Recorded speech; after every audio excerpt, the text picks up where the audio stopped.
Live from your local news leader, Matthew White, Amanda Brennan, and Central Illinois' most accurate forecast with meteorologist Adam Sherwinski. You're watching The Morning Show at 9 on WCIA 3. Well, we're back with another installment of Wise Guys. We've got Paul Kwiat from the University of Illinois here to indulge us in some science. So what are we talking about today? Yeah, cool stuff. So this is almost part 3. We've been talking about polarization and light. And just to remind you, so light is a wave. We can think of it as a wave. And there's a graphic that kind of shows this. It's got this fields that are oscillating and the electric and magnetic fields that are oscillating. And the direction of the oscillation of the electric field, we call that the polarization. And so the electric field is going up and down, and that'll move charges around. And if I go through a particular material called a polarizer, which is the next slide, and the light is polarized along the direction of the long molecules, then it can be absorbed, and otherwise it'll be transmitted. So that allows us to block one polarization and let the other one through. We saw last time that you can use that, for example, for 3D movies, yes. And also in polarizing sunglasses we might have that. So if the material doesn't actually absorb the polarization, absorb the light, then it will go through, but it'll go through at a different speed. Okay. And that's, if it goes in at an angle, it will bend. That's called refraction. And there are some materials where that speed depends on the polarization itself, and those are called, usually there's 2 different speeds, so it's 2 different types of refraction, or birefraction, or birefringence. Okay, so we saw a couple of examples of that a while ago. So this is just a polarizing light box, and this is just another polarizer. So this is letting everything through and is blocking everything. And we saw last time, for example, just something simple like this plastic bottle is actually letting all this light through. Yep. And so this one had some color effects that were going on with it. Okay, so that was also kind of interesting.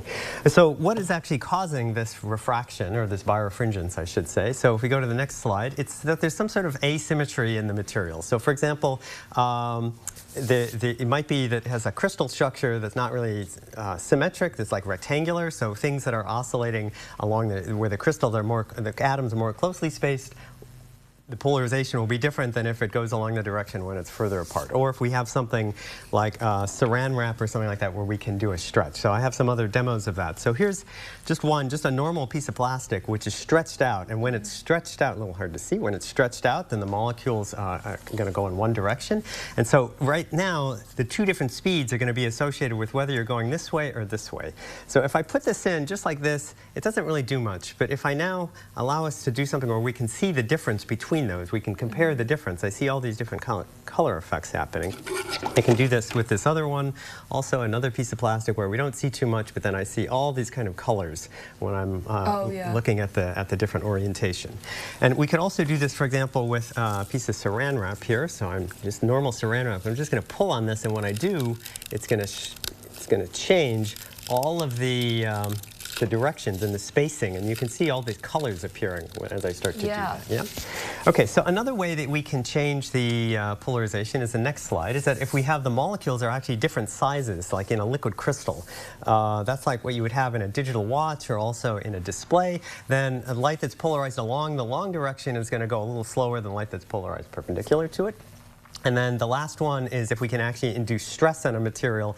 When there's stress, then that changes the spacing between the atoms. So if we come back to us, I'm going to let you so we have this piece of plastic here. It's just an ordinary piece of plastic with some cutouts. And you are strong enough, it turns out, to completely change the spacing between those atoms. So you're just going to put this in here and squeeze it. Yeah, and we can see where all the lines, all the stress lines, all the colors are coming from in that case. Yeah. And we can do the same thing.